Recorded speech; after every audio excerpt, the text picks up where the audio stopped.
I have been labeled the branch of Hamas in South Africa. And recently, after I was not appointed to cabinet, a leader of the Zionist movement in South Africa said, "Thank God Pandor is gone. She is the worst anti-Semitic South African we've ever seen." I have no hatred of Jewish people, but you are either with us or you are against us. And if you don't hold the view we hold, we will label you as powerful institutions and ensure we diminish your status in society. Here's a reminder to please like and share the video and subscribe to our channel to watch more videos on Africa's geopolitics, economy, and changing landscape. We have decided to bring videos on something nobody talks about: African politics, economy, and increasing power. Let's continue now. I would like to begin by thanking the Vice Chancellor for inviting me to speak at this important series of lectures focused on the challenging question of the Israel-Palestine conflict, on how to end the current debilitating war, how to get Israeli hostages safely home, how to secure freedom and justice for the Palestinian people in the fullest meaning of those concepts, and how out of all of this to begin creating a global community in which justice and freedom are for all and not as defined by some powerful unipolar force. Now, if I displease you tonight, I would like you to recall that this is my first public engagement since I stopped being a minister. So I might be on shaky ground, but I hope I do all right. There is no doubt in my mind that our universities do reflect on these questions I've referred to in their academic halls. And so I am able to hazard that these issues are not easy to theorize, to debate, or reach agreement on. I believe that the difficulties arise from a number of related factors. Firstly, the geopolitical environment of the past decade has been extremely negative and directed more toward negative intentions than the quasi-positive intentions that existed prior to this period. So prior to this last decade we've been living in, and this very toxic political environment in the geopolitical space, we had that attempt at globalization, which had an element to it of pretense of drawing the world together. But the current complex geopolitical environment has seen us more divided and the world more negative toward each other than ever before. So it's a very worrying period in which we discuss the issues we reflect on today. Secondly, there has been an increasing resort to arms for resolution of conflict. This began with the Iraq War, you'll recall the weapons of mass destruction, and has continued unabated, infecting all contexts of difference. This has resulted in increased proliferation of sophisticated weapons in the hands of fringe groups, of ethnic factions, and formal national forces. All of the conflicts which use modern small arms translate into the emergence of a factional grouping of one type or another that continues with a fight of extremism, ethnic chauvinism, and other evils that result from armed conflict. You will recall that when the United Nations was established, the intention was always that we would resolve conflict by peaceful means. that we would negotiate, that we would engage, and that we had a universal forum that would direct us in this process. However, as we've seen, in the time that led from Iraq up to today, it is easier to resort to arms than to sit down and engage. And this is extremely worrying particularly for us who are more fragile nations, and it is one of the reasons for the large number of internecine conflicts that we see on the African continent. Third factor, unabashed involvement of powerful economies in conflicts in developing countries, thus polarizing nations that are still in formation, not information, in formation, and creating levels of instability that support plunder of natural resources. We note this factor particularly in Africa and Latin America. Fourth, and of greatest concern, is the consistent and continuous diminishing of the role and status of the United Nations and its Security Council. And this should worry all of us, because this is the premier multilateral institution in which, as sovereign nations, we enjoy a modicum of equality that we don't enjoy in any other forum worldwide. And so its diminishing is a diminishing for us, the less developed and the less rich states. And thus this should be a concern. Fifth factor, the desire for powerful, dominant unipolarity remains a feature of global relations. This brings with it the notion of might is right, and you are either with us or against us. You would see things such as, I have been labeled the branch of Hamas in South Africa. And recently, after I was not appointed to cabinet, a leader of the Zionist movement in South Africa said, thank God Pandor is gone.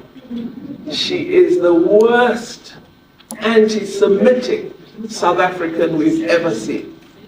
I have no hatred of Jewish people, but you are either with us or you are against us. And if you don't hold the view we hold, we will label you as powerful institutions and ensure we diminish your status in society. The sixth factor is the inadequate progress with economic development of many countries of the South. This means that the world does not have an effective or meaningful counterweight to the overbearing dominance of the North.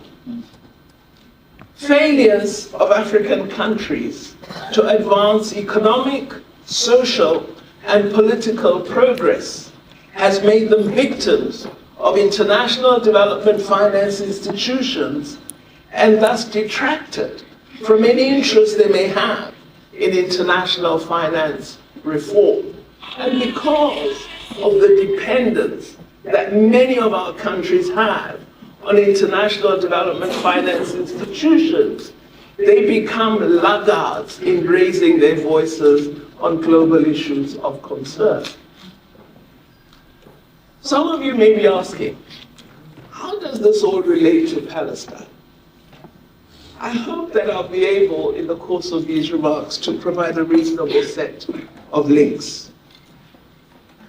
Current media on the fight for freedom and sovereignty in Palestine tends to suggest that this striving began on October 7, 2023.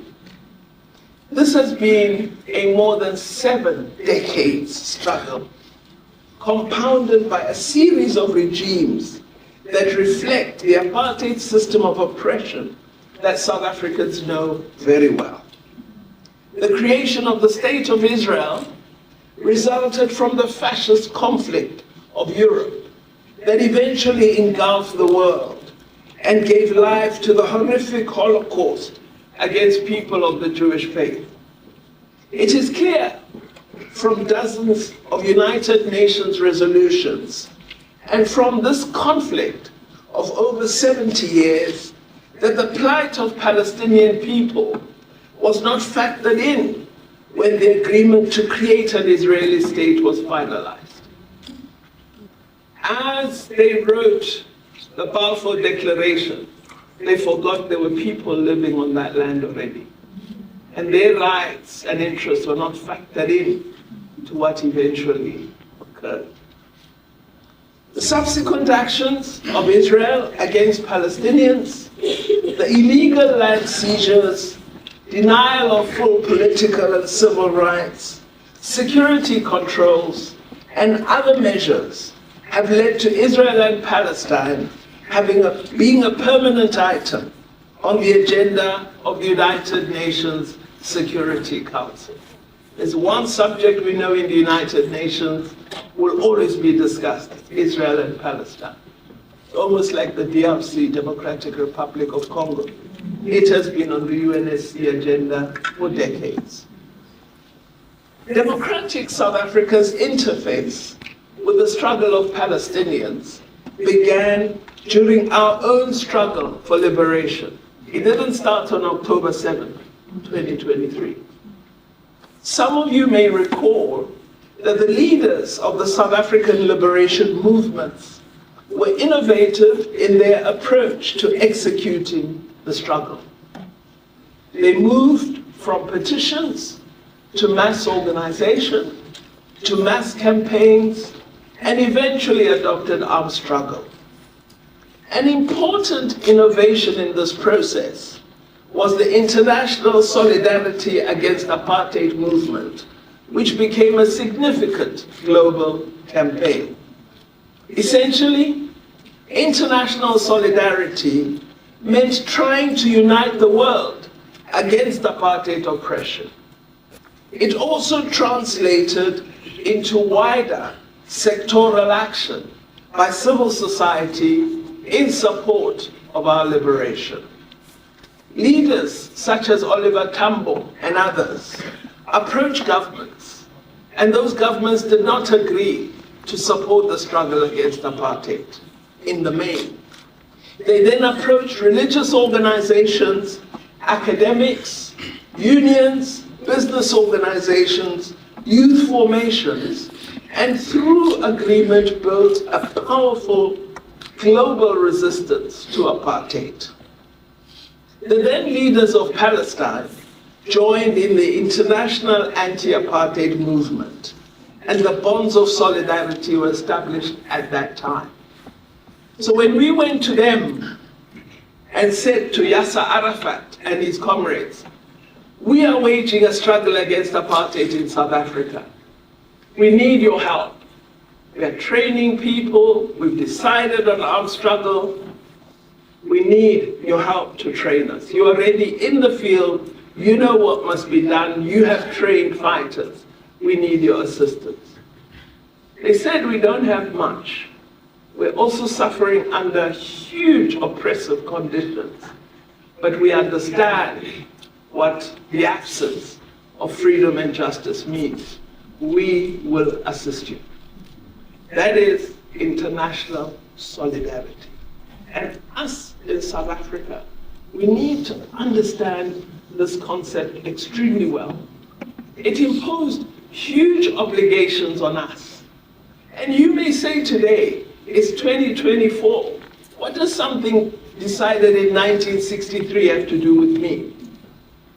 It's got a great deal to do with you, because what you enjoy in 2024 is a result of the decisions of 1963. And you need to understand that. And many people deny this reality. Some who didn't even fight for freedom reject international solidarity. And yet we were so magnanimous as to say, enjoy the freedom we fought for. Enjoy the freedom our fathers and mothers were imprisoned for. We won't hold it against you. And yet today, they reject international solidarity in support of the human rights of others, of those who stood with us and supported our own struggle. It's a strange way of expressing thanks for generosity. Well, as you are fully aware today, it would be extremely difficult for any state to codify laws such as the apartheid laws today. But it is well established since the raging conflicts of today that although we have conventions and treaties that render oppression illegal, yet millions of people continue to suffer under the weight of oppression. So what you have, you don't have a codification that reflects an apartheid regime of laws. You have a set of treaties and conventions internationally that create a new framework and scheme, more generous on human rights and international humanitarian law. And yet, millions of people continue to experience weighty oppression. The people and the government of South Africa spent several months observing the killing of civilians in Gaza. And eventually, the government decided that we could no longer sit by and observe, that we had to act to attempt to stop the slaughter. All of us, as member states of the United Nations, actually have an obligation to uphold international law and to ensure respect for the provisions of the United Nations Charter. And yet we sat immobile and did nothing. International human rights law and international humanitarian law were being blatantly breached in the course of the 2023 onslaught in a manner far worse than many previous armed attacks against Palestinian civilians. You know, we had the attacks in 2012, we had a repeat in 2014, we had further attacks in 2017. So it's been an ongoing series, but this one of 2023 is among the worst that we have seen. In addition, we had actions and statements that pointed to the intention to cause greater harm through denial of humanitarian aid, basic needs, and through destruction of social service and public institutions. It was the view of our government that existing efforts at conflict resolution between Israel and Palestine had failed. And while we do remain, as South Africa's government, supportive of the United Nations two-state solution decision, we believe we were a very long way from that. We therefore decided as government, I don't know whether I should say they decided, we therefore decided as government that a different approach focused on a human rights perspective might be able to produce results that had eluded the globe thus far. A human rights perspective asserts that the principles and practices enshrined in universal instruments should be the primary guide in conflict resolution. This is why we determined, upon examining all facets of the conflict, that our only avenue was the International Court of Justice as the highest court of international law. We decided to approach the court through use of the provisions of the Convention on the Punishment and Prevention of the Crime of Genocide, as all the evidence we had access to suggested there was a genocidal intent in the war against Palestinians. You would know that it's called Israel's war on Hamas, but we all know the more than 40,000 people killed are not all Hamas operatives. So it's Israel's war against Palestinians. While, as South Africa, we welcome the early decisions of the International Court on our requests for provisional measures, which was a use of a particular clause of the Convention that allows for provisional measures with the intention to reduce harm while the larger investigation on the question of genocide is underway. So we were pleased that the court agreed to the provisional measures we proposed. We are, however, dismayed that Israel has ignored these provisional measures and has been intent on continuing the onslaught. It is now clear to all of us that much more needs to be done if peace is to be achieved and if we are to agree a solution that establishes the sovereignty of states that are free and just. Actions of UN member states that supported our own struggle need, in our view, to be put in place. There needs to be worldwide condemnation of Israel's apartheid-style actions against Palestinians, against the oppression of a group, and against laws of domination. All of this should be ended.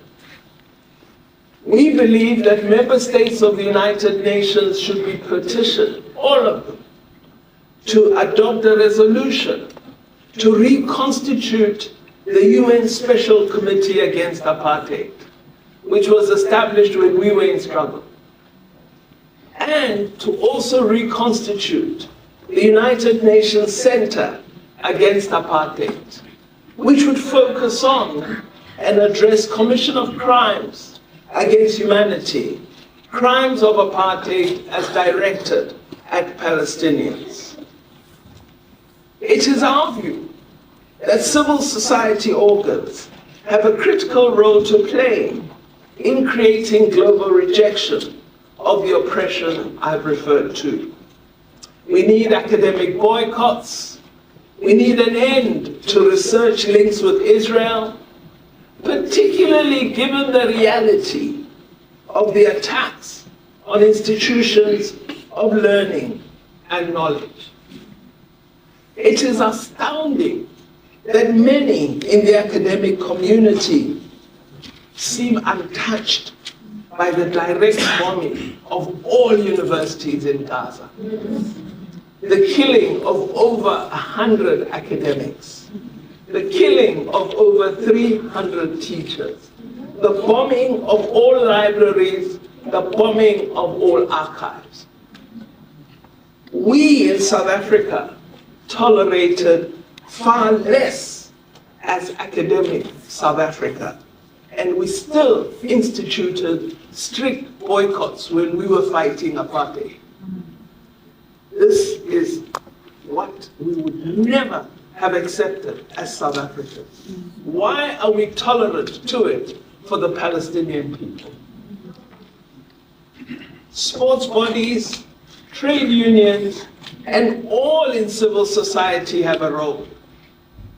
I said at the University of Cape Town, I was extremely pleased that Nelson Mandela University was one of the first universities to announce that it would break all relations with Israeli academic institutions.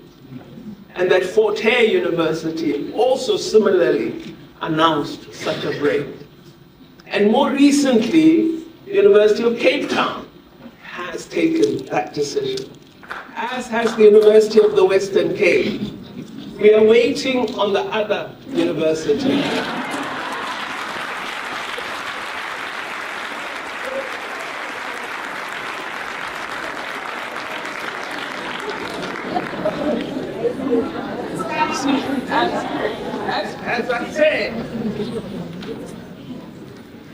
As I said to one of our colleagues when I was a parliamentarian, when you have freedom, don't treat that freedom as though it only belongs to you, because then you are discriminating.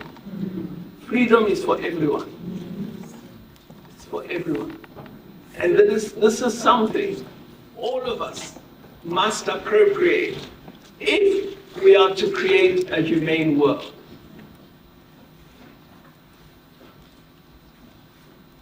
One of the things that concerns me is that we have some in our society that have this attitude: you go first, government, and then we will follow. So they say to me, Dr. Pandor, why don't you impose sanctions? And I ask them, why are you not boycotting? Why are you not doing something? I haven't seen you in one protest. Why do you expect government to go first and you do nothing?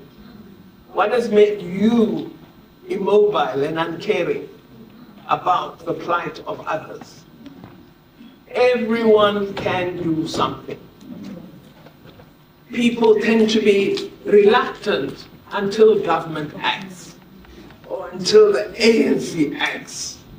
I remind these colleagues that the liberation movements of our country showed superior commitment to international solidarity, and we have to do the same.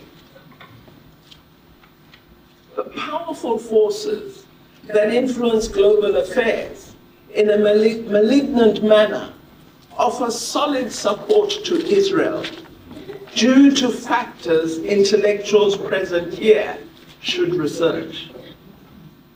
You all have to begin to understand, why does Israel enjoy so much support?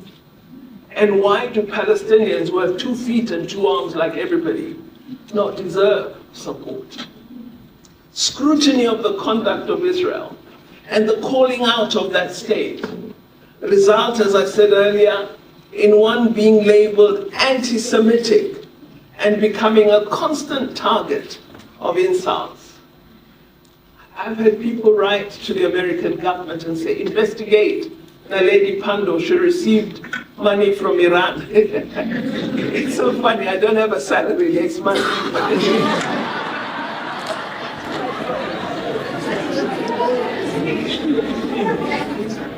You then have, once you take out these issues, you have labels that impute racism, sexism, anti-Semitism, and all of this leads to such fear of guilt of these isms that academic scrutiny is rendered impotent. You've seen it with freedom of expression that the Vice Chancellor referred to, that for months the mainstream media wouldn't focus on the onslaught on Gaza, was silent and complicit. Was it not human beings who were being killed? Why are we so silent? And why is expression important in one context and not important in another? This suggests there's something wrong with us in our perspective on humanity. I believe that as intellectuals, it is vital that you resist this break on academic freedom and strive to continue pursuit of freedom for both Palestine and Israel. My contribution is not an anti-Israel, but the people are suffering oppression. The people are being bombarded are Palestinians. So let's not lie about it. We should also challenge with our pens and voices the temptation to seek to choose for Palestinian people a form of government and leaders that they, in our view, should have. So you have the never Hamas coming from the West. What if that's the choice of Palestinians? Are we going to continue to shoot them because of that choice? Would we have accepted being told who should govern us in 1994? I don't think we would have accepted it. So just as we had the freedom to choose, so Palestinians must have the freedom to make their choice. And we South Africans who understand negotiation, should we be invited to play a role in this process, we should be ready to play such a role and give advice to all parties. I believe our intellectual and political contribution as South Africa might be found in supporting and steering negotiations that will help frame a just framework for freedom for Palestinians. Such active participation and interest is necessary and critical as a signal to the world that we will join together to reject harm and oppression. If we fail to act and participate, then we, the international community, because I'm not just talking about South Africans, I say this wherever I speak, because we are part of the international community. Then we, the international community, would be saying, if we fail to act, to the world, that we believe freedom and justice are for some and not for all. We'll be saying, kumnandi la, asinandaba ukuthi kwenzeka ntoni phaya. As the people and government of South Africa, I believe it is not possible for us to hold such a view. Given our history, given our still troubled context, because there's a lot we still have to do here at home, and given the legacy handed to us by President Mandela, when he said South Africa cannot be completely free if Palestinians are not free. That is our legacy. And some of us are old, so it's your legacy. We've tried to do some of what President Mandela wanted to be done, but the agenda still remains long, and you inherit that mantle. You can't be a South African and say, I know Mandela, eh? So, I believe there's additional work for thinking academics and intellectuals. I do draw a distinction. Thinking academics and intellectuals.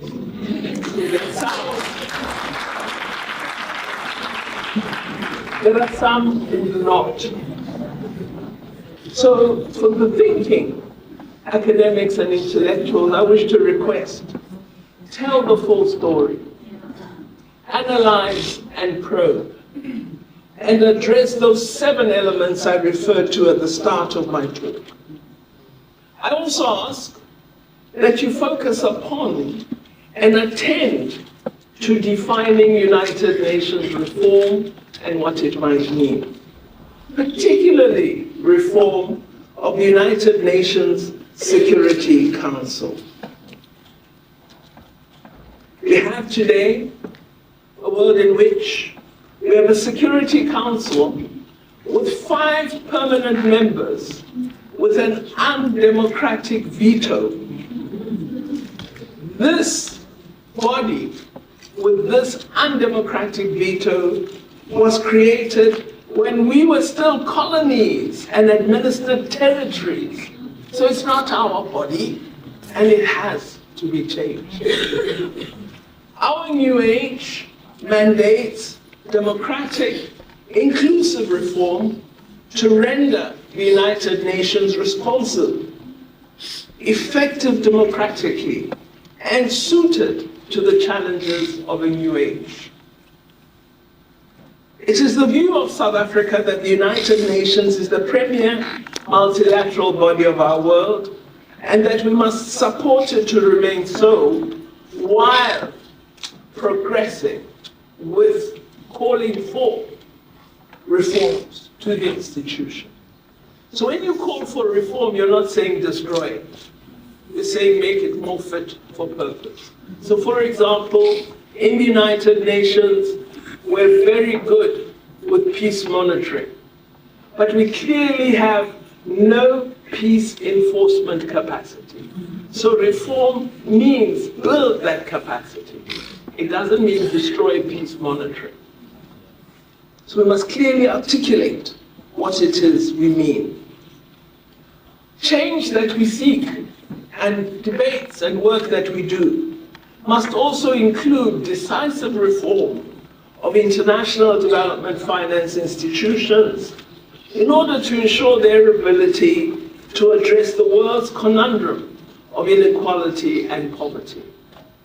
How is it that we've had these Bretton Woods institutions for all these decades and we remain poor, unequal, and marginalized? There's something we need them to do and to do better. I conclude by saying it is possible for intellectuals to make a difference in the world. In fact, it's necessary for them to do so. It is, after all, you, our brightest, who enjoy access to knowledge. And you, our brightest, who have the distinctive privilege of generating new knowledge.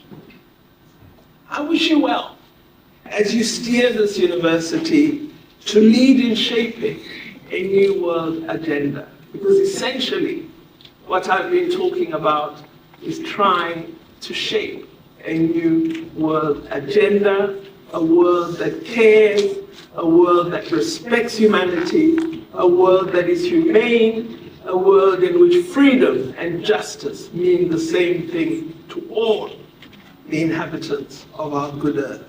I thank you for allowing me to address you.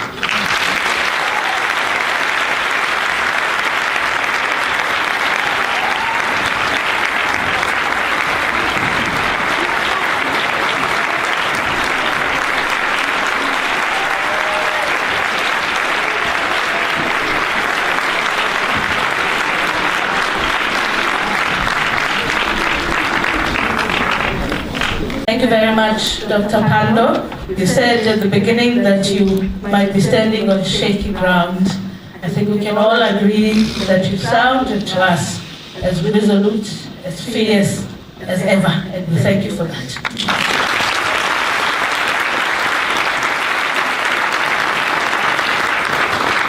We have at least 20 minutes for questions and comments to Dr. Pandor. So I'll take the first round. I see the hands. Professor Bata, we'll start with you. Oh my goodness, why? How can I forget your name? Tito, yes. Sorry about that. Yes, third one there. We'll start with you, Prof. Bata. Do we have microphones that are circulating? Fantastic. Thank you, Professor Spogazi. I just first want to thank you and your department for organizing this event with your students, your colleagues. It's humanizing. Really appreciate it. And then for me, this is not a comment to Dr. Pandor. I think, and it's not even a question from an intellectual academic or what did you say? Thinking academic or intellectual. Although I'm going to recognize the fact that your presentation was quite stimulating intellectually. I would like to respond to you as a human being and say that thank you so much for being at the forefront of this particular difficult time in our history. For the people of Palestine, especially where the world, the majority of the West in any case, they seem to have turned a blind eye. I want to also say that although I'm excited that the Department of Political Studies has given you Istanga, as a way of saying thank you for all the contributions you've made, I'm also worried that you are now, please don't then just vacate this leadership position that you've occupied so courageously. I also hope that the students and colleagues who are here would realize that more of us need to learn from you. And the students in particular need to take over the vacuum that you might leave behind if you take Isidana seriously and leave this kind of vacuum. Nevertheless, thank you very much to all of you colleagues. Thank you, Dr. Pandor. It is really appreciated. We are grateful.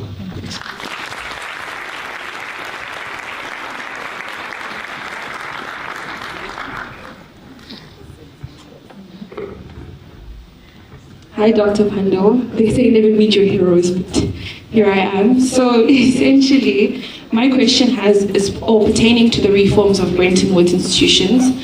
I think one of the conversations that comes a lot in the IR classes that we take is the philosophical underpinnings of these institutions, because you do say that we need to introduce these reforms, but are these institutions in the first place even fit for reforms, or they within inception are they problematic, and do we need to almost find a new way of going about international cooperation that is outside of the framework of the Bretton Woods institutions? Thank you. Very nice, Tito. When you begin, please tell us your name.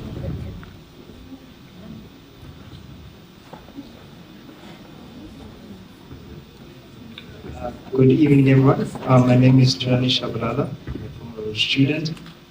First, I would like to, of course, say thank you so much for this. I think, Doc, your legacy should be respected. You are one leader that should be really looked up to, and we admire you so much, and we thank you for your contribution in this country. I think I have 3 questions. Let's keep it to 2. Okay, I'll try. I think 2 are related. I'll tie them together. Well, the first one is the agreement of Parliament to move to ban, I don't know what's the appropriate word to use, the Israeli embassy from South Africa until a resolution is met. And unfortunately, that has not been done. And I think what ties to that is the bring it home is the current state in South Africa, where the National Liberation Movement, the ANC, is in coalition with the DA, which rejects, I would say it's completely Zionist and fascist.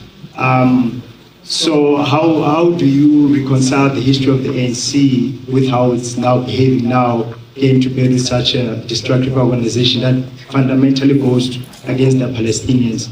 And my last one will be more on the question of violence, because I think we are in this situation now because we sort of tiptoe around violence as a tactic of national liberation.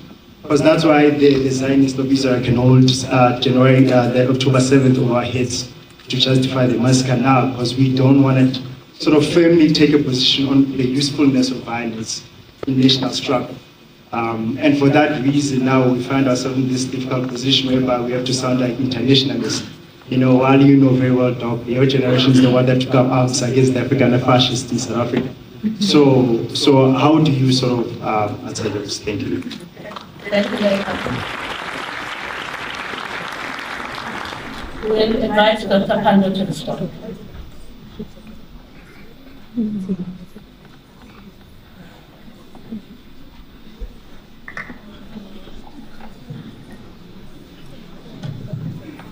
Thank you. Well, thank you very much for the kind comments, Professor Mbata. When you mentioned the situation I'm in, I thought you were going to offer a salary for July.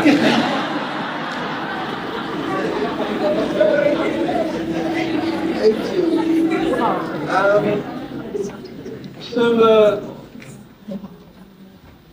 On the international development finance institutions, you're absolutely correct. We do need to rethink entirely both their construct as well as their role. To some degree, it was that which led to us establishing the BRICS Bank, the New Development Bank, because we clearly realized that it is very difficult to secure funding for objectives of development that we wish to pursue. So with the BRICS Bank, you would see the loans that we have got have been for primarily public service infrastructure. And that has been the focus, and we've been able to secure those loans. And we own the institution as BRICS countries, and now the additional members that have joined the bank, because the bank is distinct from the forum. You have to commit resources to it. But also, we've begun fairly, I think, unusual discussions about use of our own currency to trade among ourselves, and hopefully even going wider. There's no decision as yet, but we are investigating this. We investigate it, of course, fully alert to the fact that as governments, we have a responsibility to protect our economies as well. And so you don't become adventurous You carry out proper research and understanding of the international finance exchange context you are dealing with, and what is possible and plausible in such a context, which will not need to harm on the bonds you hold and so on. So there are a range of factors to take into account, but we have assigned our finance ministers, I keep saying our because I'm still in the mode, we have assigned finance ministers of the BRICS countries and central bank governors to investigate this question and to report back to the next summit this year in Russia on what is plausible. So you are correct. We've begun in a modest fashion. They've begun in a modest fashion. And the finance ministers have begun looking at the composition and proportionality in the World Bank directorship. And we are putting, or have put forward proposals on what should be changed there. Similarly, we're looking at how we deal with matters of dispute in the World Trade Organization and how a fairer scheme might be defined, both of imposition of tariffs by particular regions or countries individually, and when these kick in and how you ameliorate impact on developing countries. So I think we're beginning to find our voice. And for me, what is really interesting about the current environment is if the South is smart, we can derive a great deal of opportunity from this moment. But only if we are smart, if we seize the moment. If we wait to see how the powerful will react, we'll have lost the moment. I think it's the one really interesting positive feature of what's happening at the moment. The South can find itself, finally. And this is why, in terms of the court case and the ICJ, it has been largely countries of the South that are joining South Africa, with a few from the West now beginning to speak up, and we think some will continue to join. So I think, yes, look at full reconstituting, recreating, but remember that these institutions hold a great deal of our resources, as well as resources of many other member countries. So we're not going to be foolhardy in how we approach the matter, but definitely change is necessary. And I think the BRICS Bank, the NDB, is worthy of study as it matures and develops further. Tulani, thank you very much for that kind comment. When I saw you standing up there earlier when I was going to start speaking, I thought, oh gosh. Because when I was Minister of Higher Education, and a young man had that beret, I was in trouble. So thank you very much. Well, the matter of closure of the embassy is moot, isn't it? Because Israel withdrew their ambassador once we withdrew and closed our embassy in Tel Aviv. So all that I think is needed is a decision by the new cabinet on the decision of Parliament, because it's a resolution of Parliament. It's not a decision of the government. The government would consider it and decide which way to go. I think we must continue the closure of the embassy in terms of what we said in the statement we released, which we will only consider opening when there has been sufficient progress on a negotiated solution for freedom and justice. I think that's a good position to hold, because remember that we are not anti-Israel, yeah? We are not. We are pro the people of Palestine and their just cause. And how we find a way between the two is going to be very important. For us, the primary purpose is freedom for the Palestinian people.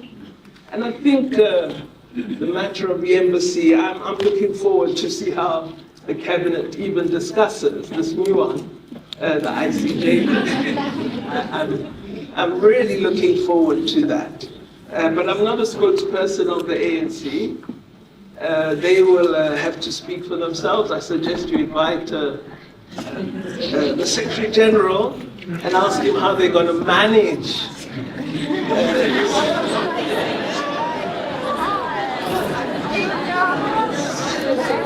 it's an interesting jigsaw puzzle. Yeah? It's a fascinating jigsaw puzzle. But the primary issue is the people of South Africa. And whatever government we have must put our people first. Because there's a lot of ground that we have to make progress on. So whatever the makeup of the government, if they understand their purpose and work on that purpose, which is the people of South Africa first, I believe they would have done well for our country. But I think it's the parties that must come and answer. I'm no longer a politician. On violence, you know, I spoke in Iran on this question, and Iran was very clear in their support of Hamas, as you know. And they were dismayed when I expressed concern at the taking of hostages and the killing of several hostages. And I explained to the Iranian colleagues that, see, when we waged the struggle and when we went to armed struggle, we didn't go after civilian population. We went for military installations and apartheid and stuff. We're very clear. And if you read, for example, Ronnie Castro's book on his wife Eleanor, who was one of our underground operatives, you will understand why it is we made that choice. So while indeed there were some who believe that violence is acceptable, and it's a tool of struggle for freedom. But you have to, in your different contexts, choose exactly how you will wage it. At times you may very well go after civilians, but you will suffer the consequence of a likely rejection by the popular citizenry. It sometimes results because it's very difficult to distinguish between oppressor and oppressed. And the minute you make a mistake, you've lost the ground for the struggle. So this is why our own choice as the African National Congress was police stations, army establishments, energy sources, because we were clear that we didn't want to get into a situation where we began having to distinguish between citizenry and losing the popular support that the ANC and the liberation movements enjoyed. It was a difficult one, and sometimes I think we paid the price for it. But you know, you had the massacre in the church in Cape Town. A number of people were killed. Amy Beale, a young woman mistaken for a South African and killed right in the street. So at times, if you're not fully in a situation where you can control the execution of that armed struggle and the use of violence, you may find yourself being put on the back foot, and it could be detrimental to the progressive ambitions that you have. So it's not an easy one. You know, Colombians, the armed groups would disagree, others would agree, so it depends really on the context.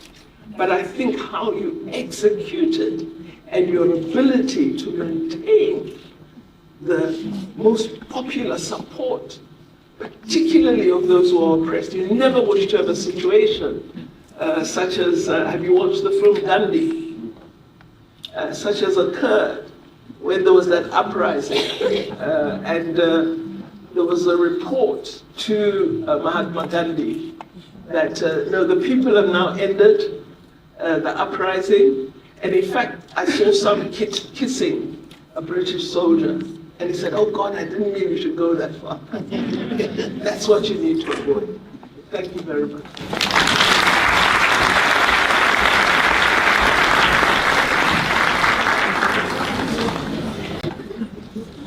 Very much.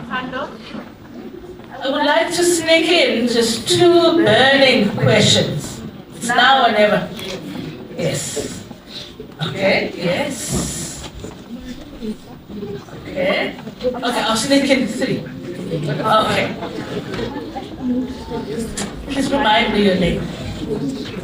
Gotulo, then Tulisa, right? Okay, and then at the back. Good afternoon, good evening, sorry. Dr. Pandor, thank you for your address. And I particularly have a question on the use of violence and how you say that we can approach it if we properly take a way that we can execute it, not showing that we are anti-Israel and not attacking civilians, but rather heads of the Israel army and armed groups. So we understand that the United Nations condemns violence unless it is in self-defense. And right now, Palestine is not in a state where they can actually execute self-defense. Can we then, not through a multipolarity approach, say that we are using violence against those armed groups to show that we are helping them within their self-defense if we are trying to show our collaboration with Palestine?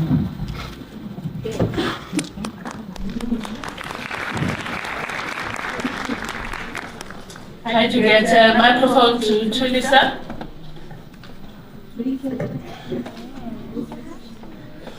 Good afternoon. So I just wanted to ask, you spoke about justice and freedom for all and international solidarity. So I'd like to inquire about the South African's foreign policy approach in 2 specific regions, being Ukraine and Palestine. I understand that South Africa took a neutral stance in Russia and Ukraine as it aligns with the country's values and interests. And secondly, South Africa has also been very vocal in support of Palestine, and I understand the rationale on the stance based on South Africa's apartheid legacy and its commitment to human rights and self-determination. So what I'm really interested in knowing right now, in understanding right now, is the thinking behind this seemingly different approaches and how they reflect South Africa's broader foreign policy, and if maybe country put like people before politics.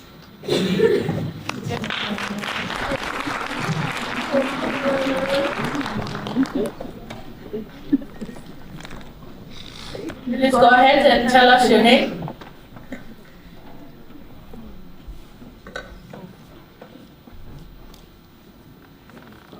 My name is Bo. We can hardly hear you, Paul.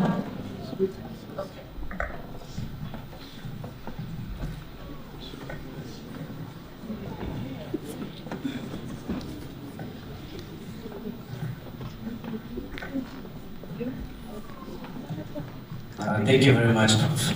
And greetings, former Minister.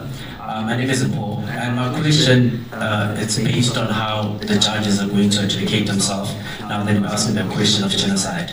Obviously, we have seen a lot of elections in countries, and there has been debates that rather that the decisions that are going to be made, or rather the decision that is going to be made that this case is actually a genocide, is going to be politically influenced, right? In the case that we had against the ICJ case, the question was whether there was a plausible case on merits, and well, obviously it was found so, but now, yeah, the question has been raised as to take into consideration that we now in bed with the DA and also with the PA, who have said that they are just pro-Israel, and as Tulani has said.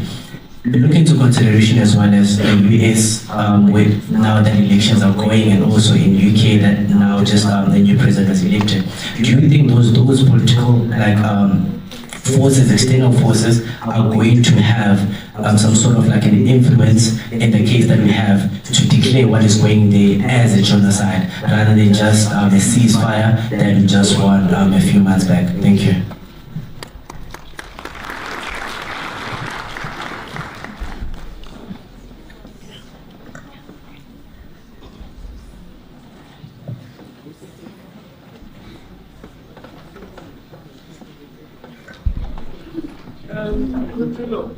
Yes, indeed, you are right that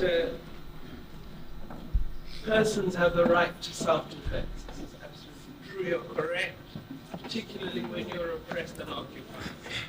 And this is an aspect that you might recall was not referred to by the prosecutor of the ICC when he mentioned the reasons for seeking a warrant against Netanyahu and the defense minister and the other, the three, that he's asked the courts to issue. And I was worried that he didn't mention occupation nor the right to resist, which is in the United Nations Charter. I don't know in what manner South Africa would offer armed support to Palestine because we are a state, a member state of the United Nations, and there are particular obligations we have to uphold. We can't help to generate a war situation. We are, in a sense, using violence through support of Mozambique against the extremist forces in Cabo Delgado, or DRC in the support against the M23 rebels and the other rebel groups in that region, because these groups are attacking civilians and they pose a threat to our own security as part of Southern Africa. But I think we'd have a hard sell to say that we would provide some form of armed support to the Palestinian people against Israelis. Primarily, I think the challenge that you confront is, as I said, the complexity of the issue is it is an issue that divides the world quite sharply and is also able to be utilized as a quasi anti-religious sentiment and anti-Jewish faith sentiment. You know that there's been a great deal of impunity granted to Israel since the advent of the Holocaust in the Second World War. This impunity has resulted almost in a moral fear to be upright in challenging Israel when it does the wrong thing, because you get the response that if you stand up for Palestinians against Israelis, you are then standing against Jewish people who suffered this massive horror of the Holocaust. And it's a manner of shaping the discourse that has unfortunately gone on for more than second decades and has captured a lot of popular imagination. For example, a large part of our society doesn't agree with government taking the ICJ case on because they believe that there's a religious status that Israel enjoys among Christian people. And the Israel they think of when they see what's happening is not the Israel that is occupying, that is killing, that is detaining. It's the Israel described in the Old Testament. And this is a real problem that we have to engage on rather. We've been speaking to religious leaders who've begun to unravel these myths in the setting of religious institutions, so that people understand that this is not the Israel of Moses. It's something else that we're dealing with. It's a cruelty which the world cannot tolerate. But I'm going roundabout in answering your question because I'm really trying to say you're dealing with an extremely complex issue. And I think it's not a resort to one solution that we address. It's a multiplicity of approaches that would have to come into play, including, I think, a negotiation, as well as something I didn't refer to, which is the unifying of the different factions in Palestine. When we engaged them in the early 60s through our leaders, it was easier because you had Fatah as the primary organ and freedom fighter. Today you have a multiplicity of factions, some of which have come out of Fatah, like organizations we see today, which have come out of the 80s. If you were to face a national crisis in South Africa and have that multiplicity of forces, all pushing in different directions, and yet all oppressed, it would make life and finding a solution extremely difficult. So one of the things we have been promoting is that the factions must begin to talk. And I'm really glad that Russia is playing a role in this, as is China. The more difficult question is the Ukraine one. You see, one of the things I've never really liked much in debate is when you sort of have an attraction of what are termed opposites, you know? So I mentioned Palestine, you mentioned Ukraine. So my colleagues, previous colleagues, would do that to me. And I would say to them, you know what? My country will come out solidly in support of Ukraine if NATO arms Palestine. They're not dealing with equals here. Very different situations, and it's important that we appreciate that.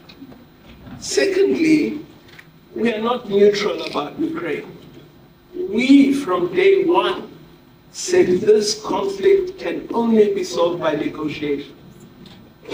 And we indicated we are ready to play a role. And we even went to Ukraine and Russia to persuade both of them. Both countries' leaders believe they can win this war. We believe it can't be won. We believe that they have to sit around a table and negotiate. We've continued to engage both of them. We went to the Ukraine so-called peace summit, which was really about Ukraine's peace proposal, and consistently we've been saying to Ukraine, you can only really have discussions about peace when Russia is in the same room with you. And we are ready to help facilitate that. So we're not neutral, but we don't support the armed conflict between the two. And we're not arming anyone. With respect to Palestine, our support is very clear. We're supporting those suffering harm and oppression. On the ICJ and influences, well, I would have thought as you are thinking, if we didn't have that first judgment on provisional measures. To be honest with you, when I looked at those 17 judges, I was totally hopeless. I wished I wasn't in The Hague. And it's only when they got to the second paragraph of the order that I realized there's something revolutionary happening here. Because by the second order, the second paragraph, when they said it's plausible that genocide is being committed, I knew something different was happening. And they come from all different regions of the world. But 15 of the 17 agreed on all the orders. And it was just our African judge, and the other was the Israeli judge. The judge from Israel, a former prime minister, agreed on one of the measures, and the Ugandan judge rejected everything. Very, very odd. So indeed there may be influences, but I believe in responding to our cases thus far, there has been a genuine engagement with the legal issues, which is their responsibility. What worries us still is that issue of enforcement, of action on the measures. And that is something all of us as UN member states have to reflect upon much more. But one thing we've done as South Africa, by going to the ICJ, we have put these issues in the public domain more openly than they've ever been put in the public domain before. And this is an important step forward. Plus, we have a court order saying it is plausible that genocide is being committed. These are important decisions. So we shouldn't shouldn't undermine, because it doesn't go all the way that we wish to go. We shouldn't undermine the importance of the step that we've taken as South Africans, and the fact that a country that enjoyed massive impunity as though it was the most innocent state in the world is now exposed in its horrible dimensions for all the world to see, and it is South Africa. I think that's very good.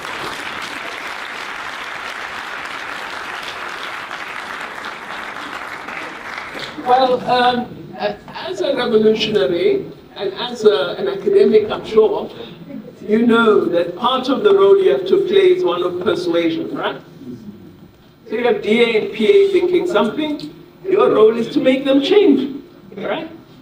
By persuasion, by engagement, by whatever means, right? That's the opportunity that exists now. So let's see what's going to happen in that room where they're on their own. And if they emerge with a different approach to that which we expect progressive forces to have, you know what to do, right? So that's all I'll say. On the United Kingdom, we have a different government in the UK, and we are waiting to hear their view on this conflict, which their government previous has been such a very strong part of. On the French elections, with the left winning with the center, already they've announced that they will recognize the state of Palestine when the vote is up in the United Nations. So there are shifts happening, but we've got to encourage even greater shifts.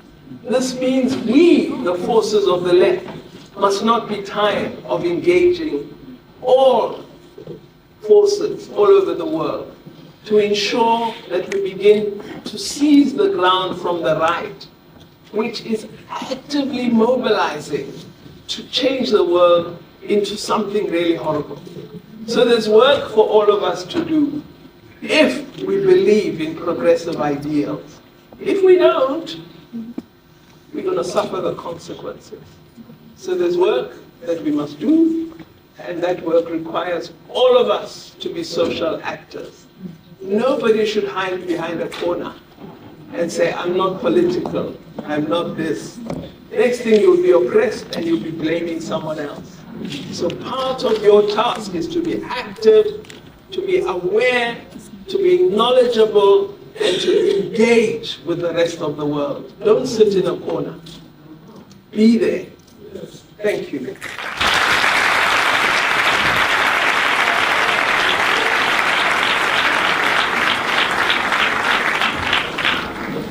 Thank you very much, Dr. Pandor. Do you think more nations should also show courage like South Africa did?